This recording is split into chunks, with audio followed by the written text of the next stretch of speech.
હમણાં છે ને મારા હાહુન વાળ બહુ ઉતરે છે બિચારાના. તે આમ કેટલાય પ્રોડક્ટ વાપરી લીધા, શેમ્પૂ, તેલ, સાબુ બધું વાપરી લીધું, તોય કાંઈ ફેર પડ્યો ને. તે એક દી બિચારા મન કહે, શીતલ કે મારા વાળ એટલા ઉતરે છે ને એટલા ઉતરે છે ને બહુ બેટા એ કે. મેં ઠીક તો થયું, લ્યો મેં કીધું.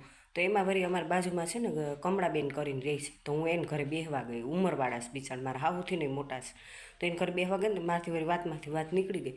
મેં કમળામાં મેં હમણાં મારા હાહુન વાળ બહુ જ ઉતરે છે બિચારાને, એને શું કરું, કેટલાય પ્રોડક્ટ વાપર પણ કાંઈ ફેર નથી પડતો. મેં કીધું તો કે હો બેટા એક વાત કરું, એ તમે કરજો તો એને વાળ અસલ થઈ જાય. એટલે મેં લ્યો મને કહ્યું તો હું હા મેં કીધું કરી દઉં એને બિચારાને કંઈક ફેર પડતો હોય તો વળી મેં વળી સાંભળ્યું એનું.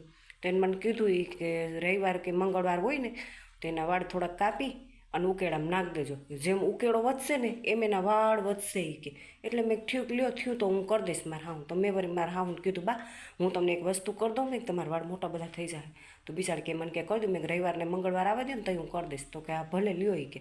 તો એમાં આવ્યો મંગળવાર આવ્યો ને એટલે મેં વળી થોડાક વાળ કાપી માથેથી 3 વાર ઉતાર્યું, 3 વાર ઉતારી અને ઉકેળામાં નાખેવી.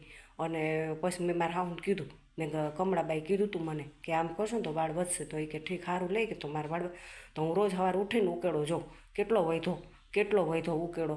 તો કોઈક નાખવા આવે તો ઉકેળો વધે ને, એમનો ઉકેળો વધે કાંઈ.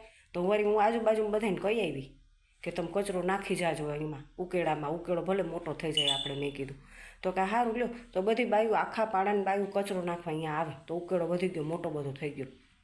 મારે આવું કે હો બેટા થોડાક વાળ વધ્યા હોય એવું મને લાગે છે હોય કે. મેં કે એવું લાગે છે ને, સારું બા મેં કીધું આપણે જેમ ઉકેળ હું એ કે મેં હજી તો આપણે શેરીને જ કીધું, હજી હું બીજી શેરીને કહી આવીશ કે ઉકેળો નાખી જાજો, તમે તમારે કચરો નાખી જાજો, ભલે આપણે વધી જાય અહીં. મેં કીધું બરોબર ને બા. તો કે આ સાચી વાત છે, કહી આવજે કાલ જઈને. તો હજી તો હું બીજે દી સવારે ઉઠીને જોયું તો ઉકેળો સાપ હાવ ખાલી થઈ ગયો ઉકેળો, કોણ ઉપાડી ગયું કોણ જાણે.